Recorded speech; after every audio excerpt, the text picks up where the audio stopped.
Welcome to Ntwc Live. My name is Alex Garcia. I'm the director of the National Tropical Weather Conference. These programs are made possible by USAA, South Padre Island Convention and Visitors Bureau, and Plylox Hurricane Clips. Still the upcoming hurricane season, but we're just about there. A couple of weeks, it'll be June 1st, and we're already talking about some activity out in the eastern Gulf of Mexico, working its way toward the southwest Atlantic. So there's lots to talk about, and we're not even there yet, but that seems to be the rule more than the exception the past few years. Don't forget, next week we'll have the director of the Hurricane Center, Ken Graham, with us on Wednesday. On Thursday, it's the Hurricane Hunters, Garrett Black and Ryan Rickert will be joining us. But for today, we have Dr. Mike Brennan from the National Hurricane Center, and for that, let's turn it over to none other than the former director of the National Hurricane Center, Mr. Bill Reed. Bill? Thanks, Tim, and good morning, everybody. As Tim said, it's an interesting area of weather getting ready to form in the Bahamas, just east of Florida, and Mike will probably fill us in a little on that.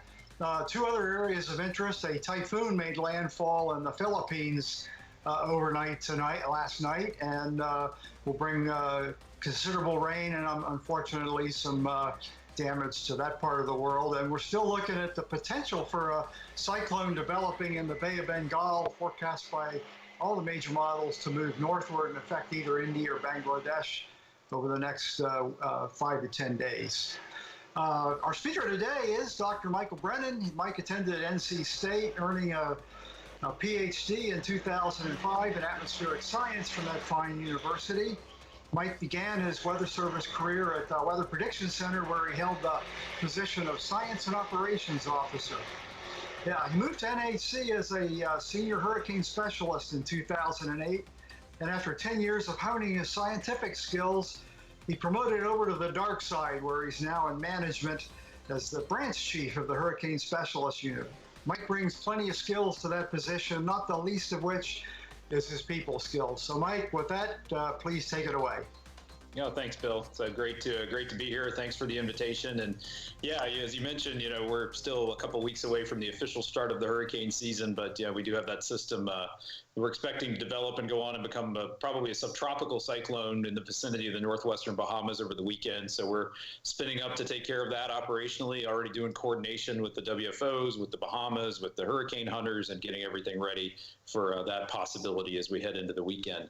So what I want to talk to you today about is, excuse me there, share my screen here, and we'll get into the Fed Army way when potential to cause extreme loss of life. In the 20th century, there were more than 80,000 fatalities in Atlantic Basin tropical storms and hurricanes. 1,200 fatalities happened in Katrina in the United States alone, which is the third deadliest hurricane in U.S. history. Obviously, for folks near in southeast Texas, the Galveston hurricane in 1900 had about 8,000 fatalities. The southeast Florida Lake Okeechobee storm in 1928 killed about 2,500 people. And beyond the loss of life, the damage just since 2000 in the United States from tropical storms and hurricanes is more than $795 billion. And more than a third of that has occurred just in the last 3 hurricane seasons. So these are obviously very impactful types of events. And this is a question that Ken likes to ask, and I've sort of stolen it from him. But, when you close your eyes and think of a hurricane, what do you see? And most people think about the wind. And while the wind is one of the hazards, it's really the water hazards. And in particular, what I'm going to touch on today is the storm surge hazard that has the potential to kill the largest number of people in a single day in this country and basically worldwide in tropical cyclone events. And if you go back and look at the tropical cyclone direct fatalities in the United States, this is work that Ed Rappaport, our deputy director, has done going back from 1963 to 2012. Again, these are direct fatalities that are directly due to the forces of the storm, so things like wind or drowning. You can see that storm surge is responsible for about half of the fatalities in the United States during this period.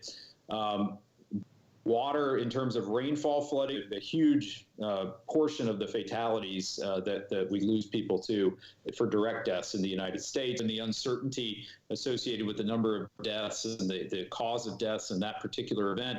But, we feel like we've hopefully made some progress on the storm surge front with the introduction of the storm surge watch warning in 2017, the inundation graphic. There's been this continued focus on that storm surge hazard. But we're losing more people now to inland flooding. During the past 3 seasons, more than half the U.S. tropical cyclone weather-related fatalities were vehicle-related.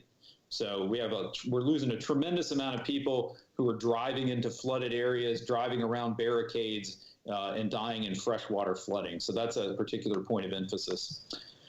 Another area we're interested in looking at more at is the indirect fatalities. So these are fatalities that are not due to the direct causes of the storm, but fatalities that occurred because the storm happened. So a lot of these end up being medical related issues. You see about a third of them are related to cardiovascular incidents, people having heart attacks, either stress related, heat induced, exertion related, either before or after a storm.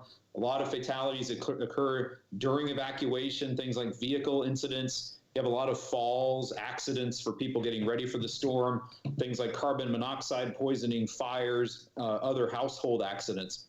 So in the past few years, these have almost exceeded or equaled the number of direct fatalities we've seen in some storms. Perhaps that's due to the fact that we've had some very powerful storms that have left people who did not evacuate in communities where there were no emergency services or very little in the way of infrastructure left, and basically leaving themselves in a very vulnerable position.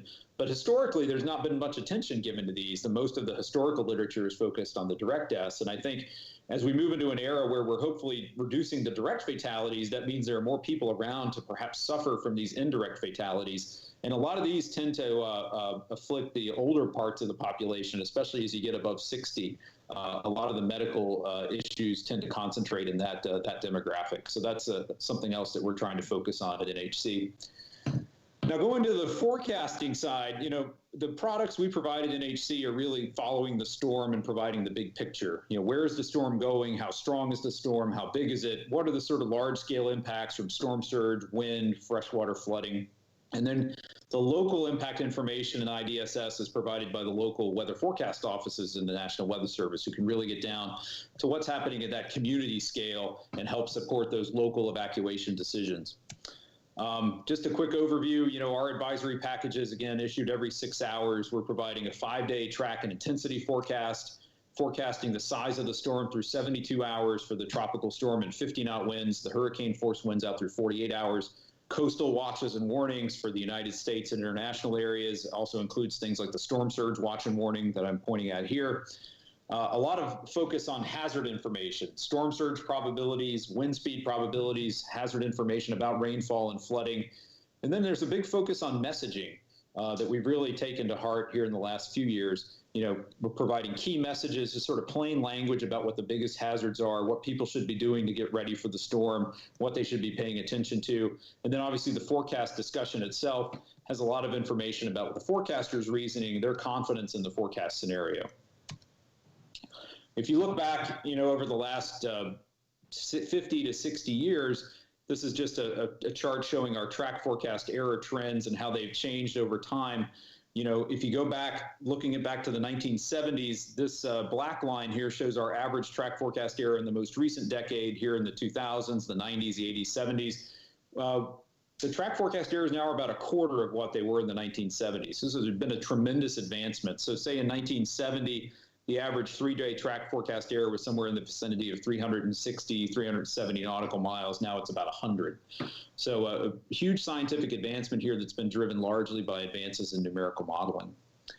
On the intensity side, the story was much different for many years, all the way up into the first decade of this century. The intensity forecast errors really didn't change very much. You can see all these lines from the 1970s up to the first decade, the 2000 to 2009, are sort of all bunched together. But we have seen a significant decrease in our average intensity forecast errors in the last, basically community scale evacuation in areas that have the potential for life-threatening storm surge. And I'm going to show this video from FEMA that really sort of captures what we're trying to get people away from.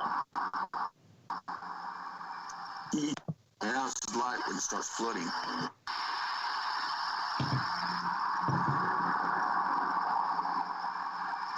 You can't realize what your house is like when it starts flooding.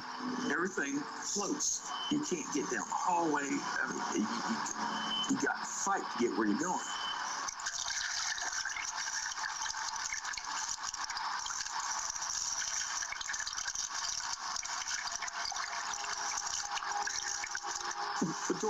destruction. We had to hold it. I don't know how long we held it. I don't know how high this water's going to go. We're going to be trapped like rats in here. I saw death outside that door.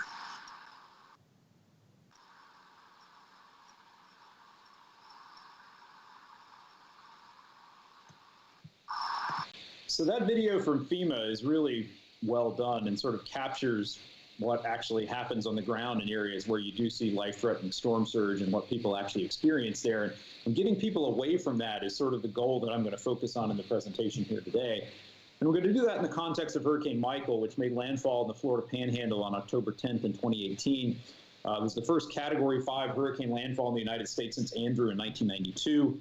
It was responsible for 16 direct fatalities and 43 indirect deaths and about $25 billion in damage in the United States. So, to summarize what Michael did in terms of the storm surge, we ended up with a catastrophic storm surge in Mexico Beach, and this image here on the right is an aerial photograph of the Mexico Beach area after Michael, and you can see that there's basically little left standing. There was as much as 14 feet of inundation, and then just as importantly, destructive waves on top of that inundation. And the combination of the surge and the waves and the winds is generally not survivable for people who are left in that particular area. You know, at the time of Michael, Mexico Beach had a standing population of about 1,200 people. There were about 50 people left in Mexico Beach when Michael arrived, only about 4.2%.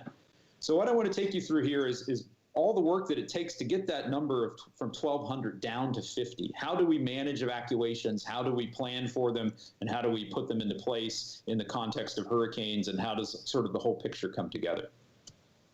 So we'll start years before. And I'm going to start years before with the work that's done by the Storm Surge Unit at the National Hurricane Center. And this is work that's funded by FEMA to create storm surge vulnerability mapping for the U.S. coastline, the Gulf Coast and the East Coast of the United States. And to do this, the Storm Surge Unit runs a storm surge model thousands of times to capture all the different combinations of the storm's track, forward speed, intensity, and angle of approach and storm size, and basically pulls out the highest possible storm surge that could occur out of all those thousands of scenarios and basically creates a spatial representation of that. And so what you get out of that is basically a storm surge risk map that basically shows you the worst case scenario of what storm surge could do at a given location. And this is the Category 5 storm surge risk map for portions of the Florida Panhandle. So I've drawn an arrow here that shows the location of Mexico Beach. And the color shading, once you get to this red color, shows that you have the potential for more than 9 feet of inundation above ground level. So you can certainly see that on Mexico Beach and in large portions of this part of the Florida Gulf Coast, that there is that potential for that catastrophic storm surge. You know, or the initial cutoff for the storm surge watch warning is 3 feet. So you can see there's huge areas that are colored in this yellow, orange, or red, but Mexico Beach certainly has the potential for more than 9 feet of storm surge. So this is done, again, years before there's ever a storm that's threatening the area. And based on this storm surge risk mapping, local and state governments are able to draw hurricane evacuation zones that are based largely on storm surge risk. And this is the hurricane evacuation zone map for Bay County, Florida, where Mexico Beach is located. And these zones are developed well in advance of a storm, and they are publicly available, and they let people know what their storm surge risk is and if they could potentially be asked to evacuate for a hurricane. Because if you live in one of these storm surge evacuation zones, you have to at least know that I could be asked to leave my home. Where am I going to go? How am I going to get there? What's my evacuation plan? So you can again see that the Mexico Beach area here is in this storm surge zone A, right along the immediate barrier island. There's zone B, C, and D that are also cover large portions of the Bay County area here. In addition, again, years before, based on these storm surge evacuation zones and on the storm surge risk mapping, the U.S. Army Corps of Engineers performs hurricane evacuation studies for states and counties that consider all sorts of factors that might play into hurricane evacuation. The storm surge vulnerability, the population of the area, whether it's a high tourist season or not, what's the traffic flow, what's the response rate to the evacuation, are people going to respond quickly or slowly, And this allows emergency managers at that state and local level who are actually making these evacuation decisions to determine how long is this going to take to get everybody out of the area that needs to be evacuated.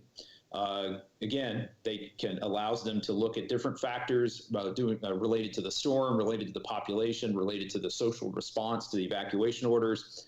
And for Bay County, Florida, the maximum clearance time, so worst case scenario, you have to evacuate all your zones. It's going to sort of take the longest possible time it could take is 32.5 hours. So with that number in mind, emergency management officials in Bay County know that in a worst case scenario, you have to give everybody at least that 32.5 hour time frame to evacuate. Now, you might take other factors into consideration like time of day or other things, but that's a very useful number and allows basically localities to plan for these evacuation decisions. So in the time frame from months to years before, FEMA sponsors week-long hurricane preparedness classes for state and local emergency managers that are held at Ntwc each winter. And these are broken up. There's one for the Gulf Coast, one for the Southeast Coast, one for the Northeast Coast. They last a week. They cover a variety of topics. We have folks from the Hurricane Center teaching about hurricane hazards, the Weather Service's product suite, forecast uncertainty. There's a large chunk of time devoted to storm surge risk mapping and real-time products that are available. Then there's a section on how do you design hurricane evacuation zones and make decisions for hurricane evacuations, training on software like HurEvac that helps emergency managers integrate all this data in real time. And then there's an exercise that actually goes through a storm, look at products, look at the forecast, talk about the evacuation decisions that would be made.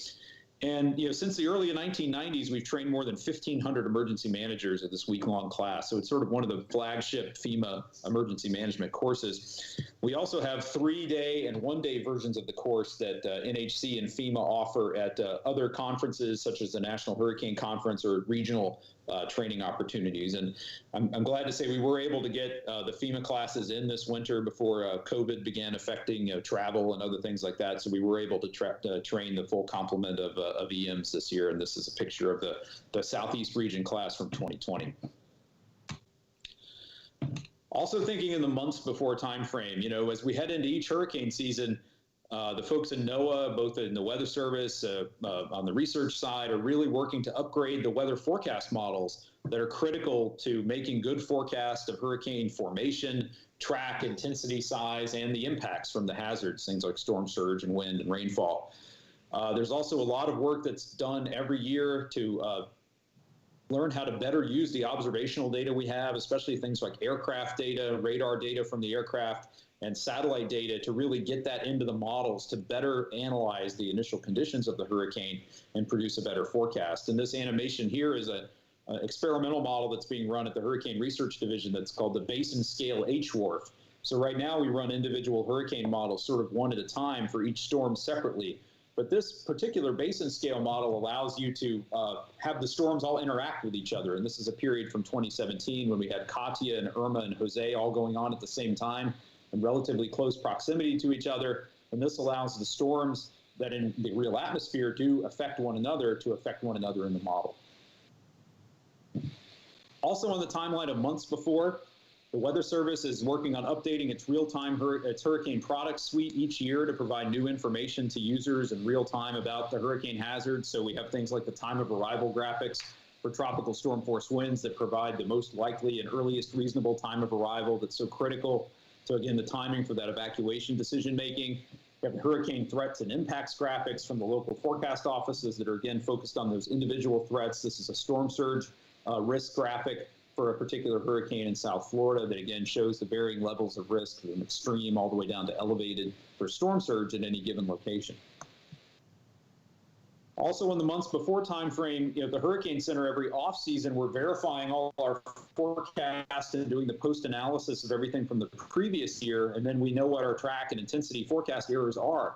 And using the information we have about those errors, we can create products that provide risk information for things like storm surge and hurricane force winds. So that's what drives things like the probabilistic storm surge model, which are centered around the official forecast, but use the typical track and intensity forecast errors we make for that in the past few years. Same thing for the wind speed probabilities that drive these products that show like the chances of seeing sustained tropical storm force winds at a given location, the time of arrival products So all that's, again, based on doing that verification work, updating those error distributions, and making the probabilistic guidance as realistic as it can be as we head into each season. In terms of outreach, one of the things that we try to do every year, unfortunately weren't able to do it this year, was the Hurricane Awareness Tour with the NOAA and the Air Force Hurricane Hunter aircraft, go around the East Coast one year, Gulf Coast the other year, every May, basically raising community level awareness, getting a lot of media attention, and raising the awareness of the hazards associated with the upcoming hurricane season. So hope to resume that again next year. We weren't able to do it this season, but that's just a reflection of all the outreach and education and training that goes on in the off season for the hurricane program. So now we'll start talking specifically about Michael. Now we're in the days before time frame. So NHC is issuing its tropical weather outlook that talks about the chances of tropical cyclone formation in the next 5 days. And this is sort of the first official heads up that people have that a system could form and potentially threaten their area. This is the first tropical weather outlook that mentioned what became Hurricane Michael. It was first mentioned in the outlook at 2 a.m. on the 2nd of October. That was about 8 days before Michael eventually made landfall. It was given a low chance of formation in the next 5 days. That chance of formation was raised to the high category 3 days later on October 5th. That's when we were very confident that some sort of tropical cyclone was going to form here near the Yucatan Peninsula or into the Gulf of Mexico. And this was a little less than 2 days before Michael actually became a tropical depression. Now, again, on the days before timeline, we'll go back and talk about the aircraft. The hurricane hunters from the Air Force Reserves and NOAA are out there collecting critical data in terms of the wind, how strong is the storm, where is it located, radar data that gets into the models, data that are used by NHC forecasters to help anchor our analysis of the storm and basically give us the best start to the forecast process that we can have. The data are also used by the weather models to help predict the storm's track, intensity, and structure. And for Michael, the Air Force Reserves flew 9 flights into the storm, and NOAA flew 6. The first flight into what became Michael was actually happened on November 7th. When the storm, we had already started advisories on the system in the Caribbean Sea.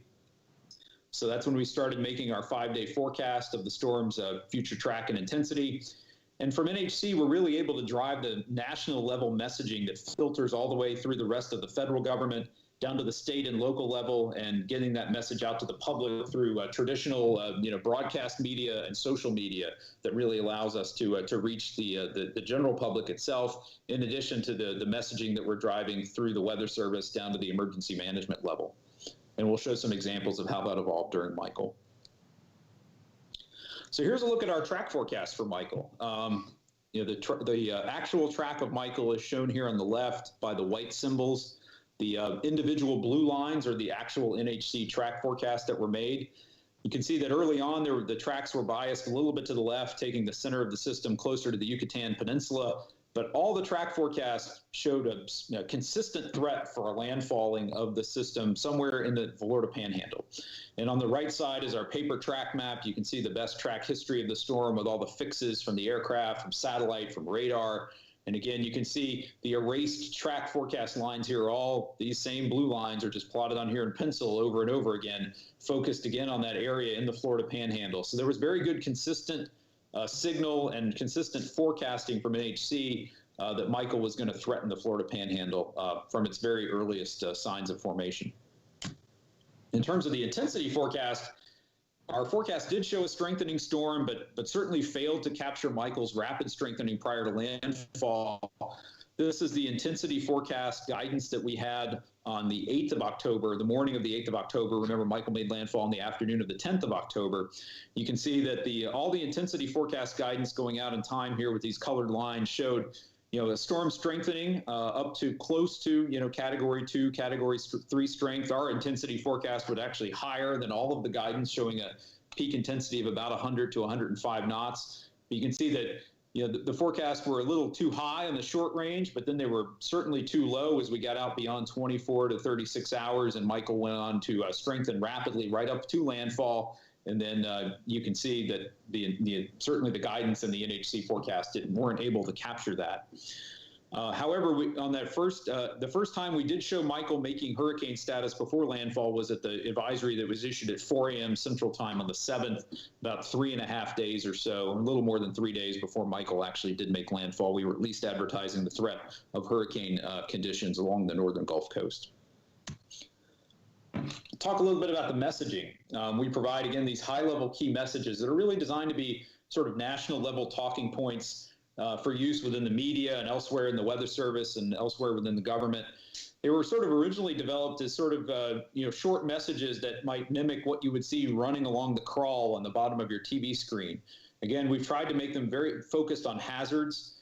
You can see here from Michael, we had a situation where we were having to message sort of two events in one. We had an ongoing tropical storm event in Cuba and the Yucatan Peninsula dealing with very heavy rainfall and winds, and actually portions of Cuba saw hurricane conditions as Michael strengthened a little faster than expected. And then we're also messaging this longer range threat to the Gulf Coast storms, a way for us to communicate directly with the emergency management community, both through things like VTCs that we're doing here in the picture, but also through state and local conference calls with state and local officials responding to the storm. They bring in FEMA hurricane program managers from the affected areas who really know and understand the evacuation decision-making and timelines that the states and localities are dealing with in the affected areas. So these briefings we provide or help at the national level, help somebody like FEMA decide where they need to position resources, what states are going to be most affected for response and recovery. Are we going to need to do water rescues? How do we get those types of assets in place? Same thing for the state level. We're providing guidance to the states about what sort of storm surge risk mapping they should be looked at. We provide them high resolution risk maps in GIS format so that they can start to look at what facilities and what areas might be affected by the storm. And we're also helping state and local EMs, again, think about these evacuation decisions and timelines, answering questions they might have about the changes in the forecast, what the forecaster's uncertainty is.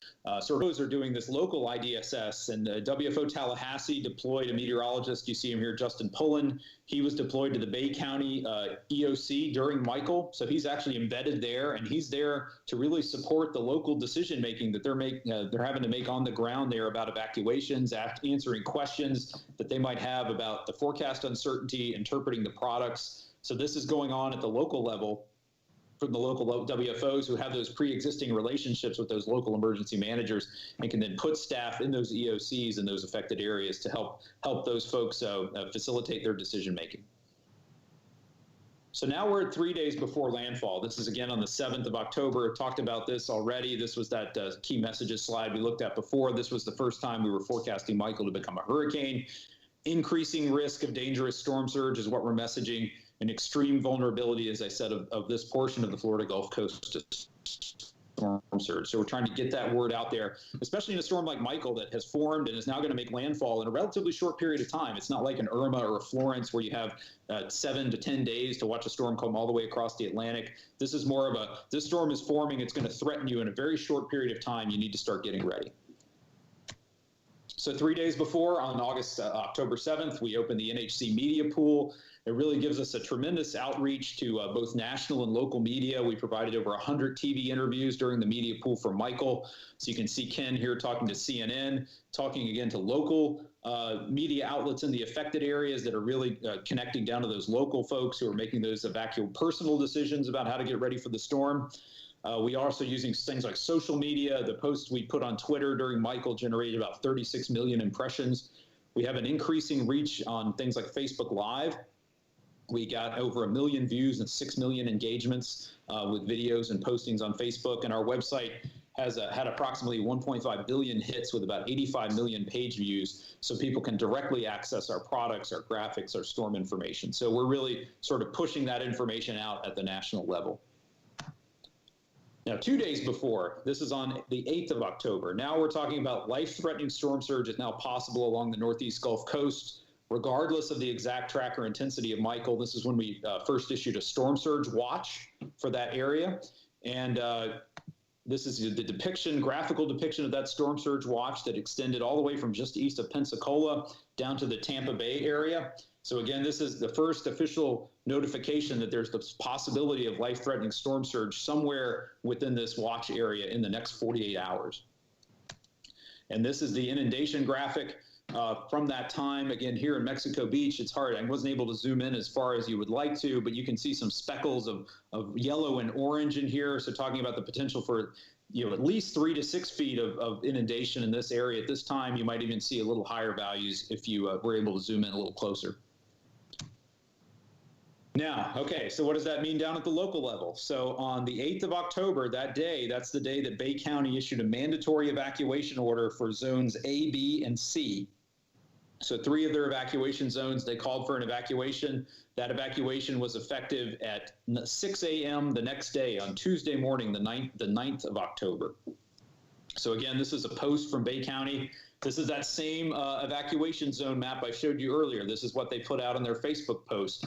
And again, this you can see that the reach that this got on social media is obviously going to get a lot of play in local media as they try to get the word out. And here's what the emergency managers are talking about. We've practiced this many times. This is the real thing. People need to start leaving now.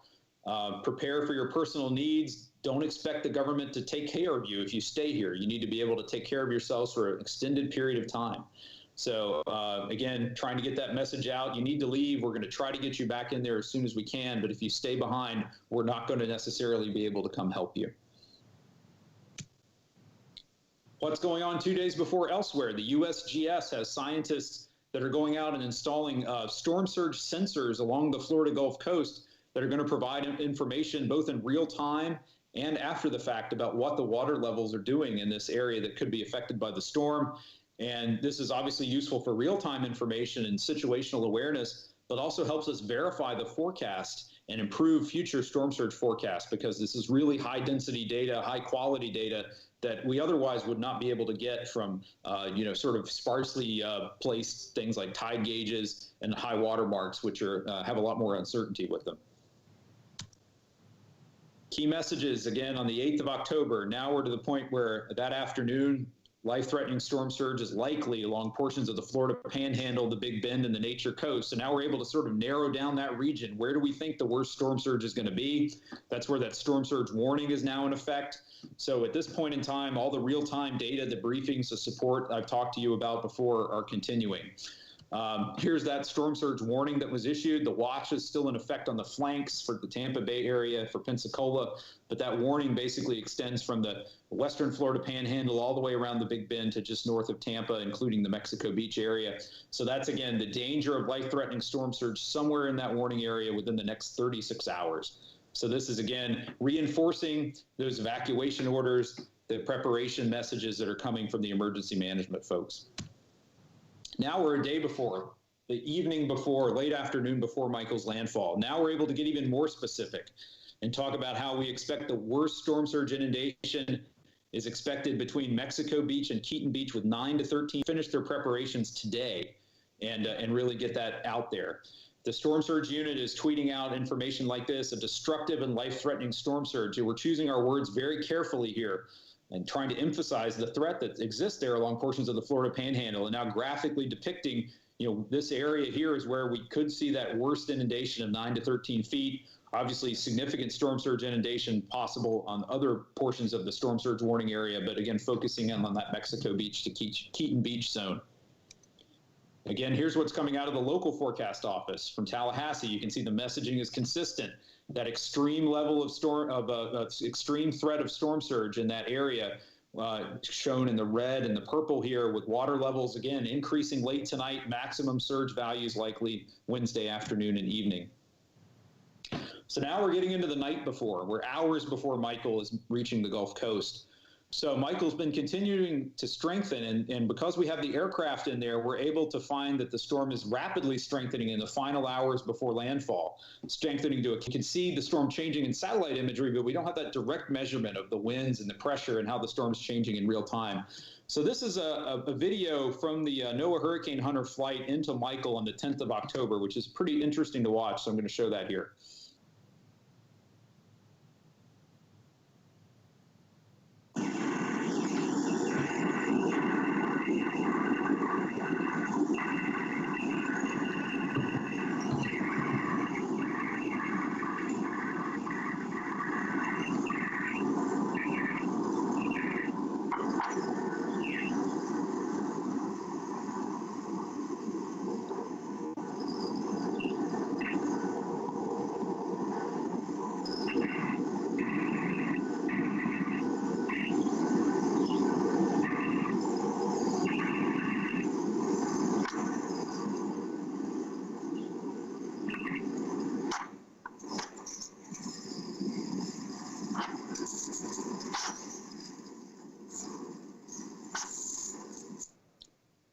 So that video is pretty incredible, especially the last 15 or 20 seconds. You can see the extreme turbulence that aircraft's encountering. You can see the wing being affected. You can see the propellers being affected as that P-3 goes through the eye wall in that period of rapid intensification. And as Bill and others who have flown on Hurricane Hunter aircraft know, that the folks in there are taking putting their lives at risk to gather this data. And it's such an important part of the information and the real-time data that can get that to the Hurricane Center. And so that we can give the very latest information, update the forecast, make changes, and sort of have that real-time awareness of what's going on with the storm.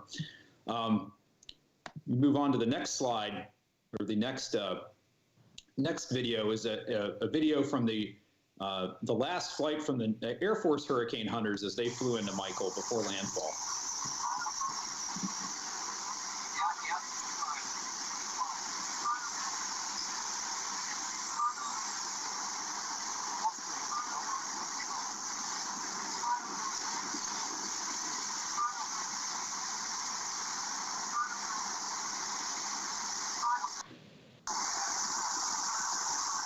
So again, pretty extreme conditions that those folks are braving. And I know that the Air Force aircraft in particular in that last pass through that measured some of the data that we eventually used to justify making Michael a Category 5 said that that was the roughest flight they had ever been through in the eye wall of that rapidly intensifying hurricane. And they got tossed around pretty badly. But that information coming into us is especially vital in situations like this where the storm is changing very quickly. So because of that, as we see a storm strengthening, we see a bad situation getting even worse. We're able to change the messaging overnight, use even more sort of dramatic wording and messaging. This is what was being put out by the Tallahassee office. You know, if you live along the coast and we're told to evacuate, this is your last chance. This was sent out at 1:40 a.m. in the morning on October 10th. We found out at that time that according to the Bay County folks, there were about 260 people left in Mexico Beach that had still not left early in that morning of Michael's landfall. So you can see there was a messaging effort undertaken to really reach those last few people. There was repeated use of wireless emergency alerts on cell phones, texts. There was even police going door to door, and they eventually got about 210 of those folks out in time. You can see Bay County tweeting out early that morning, conditions are rapidly deteriorating. You have 1 hour to get to Rutherford High School to seek shelter if you live in these evacuation zones or you're in a mobile home. Again, notices it works. And they were able to really get out there and do that last minute door-to-door work to get those last few people out. And this is a video of showing what actually happened there in Mexico Beach with the storm surge with Michael.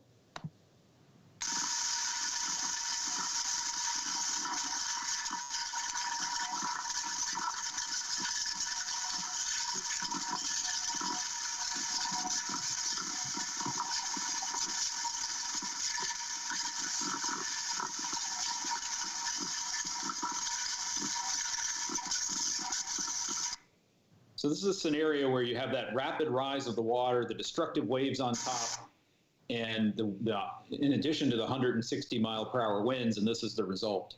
It's simply not a survivable experience for people, and that's, again, why that's such an effort made to get people out of that type of environment. This is, again, that overhead picture of Mexico Beach after landfall. Some other pictures, some before and after pictures of some of the homes where there were some fatalities. This is a Google Maps image here on the left. These homes were just essentially wiped off their foundation. Again, obliterated down to just pilings, concrete slab, splinters left. This was an RV park across the street from the beach in Mexico Beach that I think we actually visited after the storm. You can just see sort of just wiped clean. Not a survivable event. There were 5 storm surge fatalities from Michael in Florida.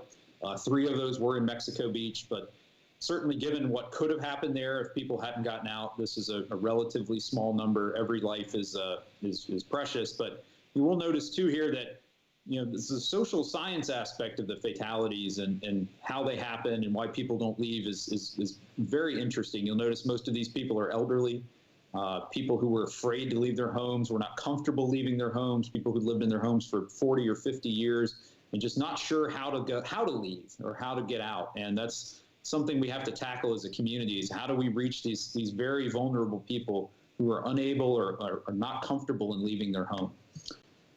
So what are we doing about this? You know, at NHC, we're, again, the storm surge aspect, where the storm surge products are really tailored to provide a reasonable worst case scenario.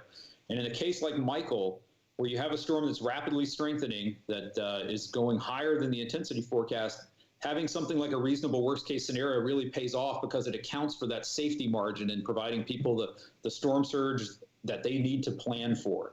And that's why we were able to say the day before the storm surge could be as high as 9 to 13 feet above ground level.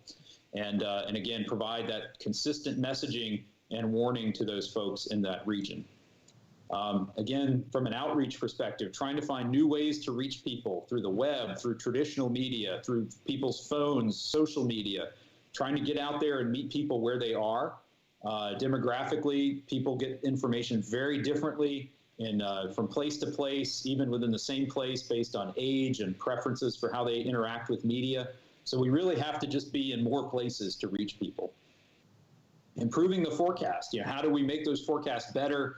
We have a new version of the Hurricane Forecast Improvement Project that's really focused on reducing forecast model guidance errors, especially during rapid intensification, by up to 50%, so we can make the forecast itself better. Providing 7-day forecast as good as the 5-day forecast guidance, as we can try to extend those forecasts out in time. Improving guidance on these pre-formation disturbances, which Michael was only 3 or 4 days before landfall, wasn't even a tropical depression yet. So if we can improve the forecast that we can make for those like potential tropical cyclone systems, that can help us in these sort of rapidly developing systems that go on and affect land in a short period of time. On the storm surge front, we're wanting to try to extend the real-time storm surge guidance out from 48 to 72 hours. Again, that's critical decision-making time for many communities that have to make evacuation decisions on those timelines. Expanding storm surge to more locations, Puerto Rico, the Caribbean, higher resolution basins in Florida, adding waves into the slosh model to, again, capture these extreme wave events. And again, a big focus on the social science aspect of things. How do we reach people? How do we message things? How do we design products that are easy for people to understand? We have several social science projects going on that are looking at, again, how people assess risk changing during a forecast or during an event. How do we optimize information on websites? How do people understand and interpret probability information, uncertainty, and numbers? So again, there's a lot of pieces of the social science puzzle we need to put together here so that we can develop better products that are better designed for people to more easily understand them, and then choose the words and the messaging and develop better ways to reach people. So that's all I've got. I'll certainly be glad to answer any questions, and thanks for the opportunity to talk with everybody today. Thanks, Michael. Great presentation. Really appreciate that. There's Barry Goldsmith. Barry, he says he likes to say it's the threat of storm surge, but the risk of storm surge flooding, similar as with rainfall. The threat's from the rainfall, but the risk is from flooding based on the vulnerability and exposure, which I think is fascinating based on what you're saying.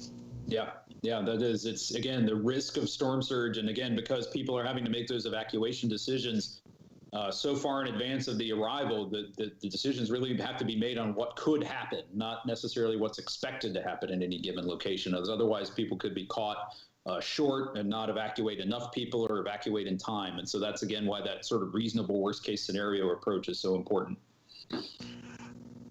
It seems that the track forecast on Michael was just remarkable from the beginning. It was just that intensity forecast that was the challenge.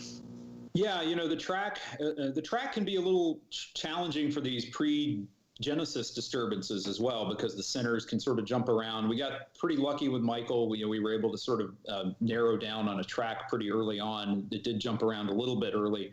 But yeah, the intensity is challenging. The guidance that we have is still not really good enough to give us the best signals for, exactly how the details of rapid intensification. When is it going to start? How long is it going to last? What's the actual peak going to be? We understand the environment for most rapid intensification events better, but Michael was a particular challenge because it was happening in a sort of a moderate vertical wind shear environment that we don't typically think of as being favorable for that type of rapid strengthening, but it certainly did occur in this case. David Yeoman says, very well done. Great presentation. Bill, jump in. Oh, I could probably come up with a million questions, but I think I've been asked this, and I don't know where. I know there's been discussion when I was still there, but it's been 8 years. I've kind of lost track of where we're at on it. on the. There's always people wanting to improve on the cone forecast, but we basically still do it the same way. And one of the questions was thought line parallel to what we're doing with the storm surge of maybe going to a 90% cone that conveys the probable worst case scenario where the center might go. And the other question I always get is, intuitively, we know the confidence is much higher for some scenarios than others. Is there any thoughts to go into a more like dynamic cone? Yeah, those are both things that we've talked about. There's actually some social science work going on for the cone graphics specifically. So we're going to see what the results come out of that are before we try to make any changes. We don't want to make changes and then have to make more changes. So, but yeah, there's certainly been discussion of, do we widen the cone and make it more of a possible area? And yeah, that's sort of when the cone first came out, the track forecast areas were large enough that the cone actually did a pretty decent job of identifying the potential impact areas. But as the track forecasts have gotten better, the cone shrunk, especially in the watch warning time frame, and doesn't depict that at all anymore. So yeah, those are things that are on the list that we're looking at, and certainly trying to come up with more situational dependent probabilistic information, including things like the cone, but then also things like the wind speed probabilities, the storm surge probabilities. If you could tie that more to things like the model, the real-time model uncertainty rather than climatological errors, that would be a really powerful tool to be able to sort of make them more realistic for that particular real-time forecast scenario. So those are all things that are on the list of being looked at. Oh, that's great. The rapid intensification. Every time I go through the Michael scenario and that last slide you had where literally hours before landfall, they were still getting people out of the way. That's probably not feasible in the big metro areas like Southeast Louisiana or Southeast Texas because of many factors, but the run-up surge, it cuts them off 18 hours in some cases in advance, and it only had a 3-day lifetime. It's just a nightmare scenario. Are there any, do you have any insight on what might be in the works to crack the code on rapid intensification to where you can get a 24 to 48 hour hit on it? Yeah, I mean, part of it is getting the data from the aircraft into the models for the initialization. And we've come a long way with that in the last few years. The HWART, for example, is taking the TDR data. They're taking the flight level data from the aircraft now and actually using that to come up with the analysis of the storm at the initial time. So that's a big part of it. Part of it is making sure that the physics and the model representation of the storm in the forecast is matching what we actually see in observations. And part of it's the ocean interaction too. So it's really this multi-scale problem. And, I think if you look at our forecast in cases where rapid intensification has occurred, our intensity forecast errors are probably smaller than they would have been 10 or 15 years ago. We are more bullish in forecasting quick strengthening, but typically we forecast a shape that looks like this, and in reality, nature does this. It ends up peaking sooner and higher than we think, and then drops off faster than we think. And the model guidance that we have now is not able to recreate that sort of exponential growth. It's sort of this more linear strengthening that we know is not what really happens. But if you're off even by 6 or 12 hours and catching the start of it or the peak, your forecast can be way, way off. So that's the challenge there. It's sort of, we were able to recognize the environment most of the time. Michael wasn't a poster child example of that. But even if you do, getting the details right is still really, really challenging. And things like eye wall replacement cycles and other things come into play that are really much more difficult to predict. Yeah, from listening to you talk there, it still sounds like a goal of a RI forecast way out in time is probably not feasible because they're short-term things that the chaos takes over after a point and you're not going to get it. Yeah, and you think about the longer term time frame, you think of something like Dorian last year where you had the complication of land interaction in play. And when that didn't happen, that sort of changed the entire paradigm of the storm's development in that 4 to 5 day time frame from when it was in the Caribbean, expected to interact with Hispaniola, and then it misses and stays to the right of Puerto Rico and doesn't have any land interaction. So you're sort of in this binary mode where it's going to have land interaction and really struggle or not and potentially strengthen rapidly. And that's another complication that we get into a lot of times in the western part of the Atlantic basin. even for systems coming into the Gulf of Mexico. Are they going to go over Cuba? Are they going to go over Florida, the Yucatan? And all that makes that all the more complicated. We've got, let me jump in. Gregory Thompson from the Bahamas is asking or says, very good presentation, Mike. We rely on you guys at the NHC looking for assistance for the upcoming season, which looks to have an early start near us. Of course, that's Gregory in the Bahamas. Yeah. Yes, that's yeah. So we're on top of it, and we're ready to handle whatever happens in the next couple of days. And certainly going to be a rainfall event for the Bahamas. Certainly gusty winds. It's already windy here in southeast Florida today. It's going to be windy tomorrow and into Saturday as well. Comment from Barry Goldsmith, National Weather Service in Brownsville. Michael is a great example of local authorities acting to reach the, quote, last mile of potential evacuees and save lives. Some studies suggest this reaches 22% of the population. How can we do more to educate EM law enforcement in all threat areas to think in this manner? As Jamie Rome said so eloquently last year, the weather enterprise can only go so far to reach that 22%. Yeah, that's a real challenge, and that gets back to that sort of social science and what I was talking about there. The people that didn't leave, you know, what's keeping them from leaving? Is it health issues? Is it psychological issues? Is it mental health issues? Is it transportation issues? There are so many things that come into play there where you almost have to get down to it's almost like an individual level counseling that needs to happen to reach those very, very last people. And you know, and as Bill mentioned, in a place like Mexico Beach, where the population density is relatively low, you can do that sort of police go door-to-door thing, but that doesn't work in a Tampa or in a New Orleans or in a Houston, where there's just so many people that you can't take that individual level of effort to get to everybody at the last minute. And that's a very scary scenario for a situation like a Michael. Yeah.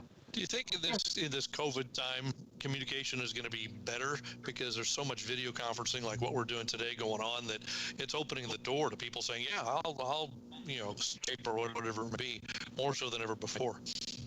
Yeah, potentially. I think we're going to all have to communicate as a weather enterprise more effectively than ever in a hurricane season like this.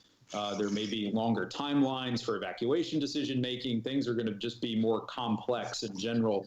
So effective communication from the weather part to the social science part to the emergency management part to the media is going to be especially important this year. It's always important, but it's going to take on an even higher level of importance now. Go ahead, Bill. I interrupted you there. I think that issue that Barry and Mike were talking about on the getting down to the household level, I think we're going to see something like along the lines of how CERT works, where you train our citizens who live in vulnerable places to look in on their fellow citizens in the neighborhood to try to get the word out. Yeah, that's a big part of it, is to, community level sort of response. How can the community help take care of itself? If you know your neighbors, you know your family that have some sort of special need or some difficulty, how do you, again, that's something you can talk about now. It doesn't have to wait till there's a storm. Make that plan at this point in time and try to have something in place and have that conversation sooner rather than later. And Gregory in the Bahamas says it's pretty windy there. Just FYI. Yes. Already. Yeah. Okay, Bill, anything else? No, I just encourage you to have pace yourselves and stay well rested. And on the upside, having lived in Miami, is if you're doing all this from home, you don't have that god awful commute. Yeah, it's a small benefit for sure. But thank you guys. Thanks everybody for the opportunity. Really appreciate talking to you, everybody. Good to have both of you guys on today, Bill, with the voice of experience, and Mike, everything that you're doing. We appreciate all that you're doing at the National Hurricane Center and working from home to keep us up to date. Just housekeeping, this is being recorded. I know some of you said you've had some dropout watching this from your computers or at home or wherever you are. So it has been recorded, so it will be available on Facebook, on Twitter, and other places as well. We'll keep you posted on that. Alex, do you have anything else in San Antonio? Yes, we are definitely going to be rebroadcasting this a little bit later on this afternoon. We'll schedule it out for somewhere about 3 o'clock for those of you who haven't seen that yet, and we'll have it up there for you. Reminding you that next week we've got Ken Graham, and we also have the Hurricane Hunters coming up. Ken Graham will be on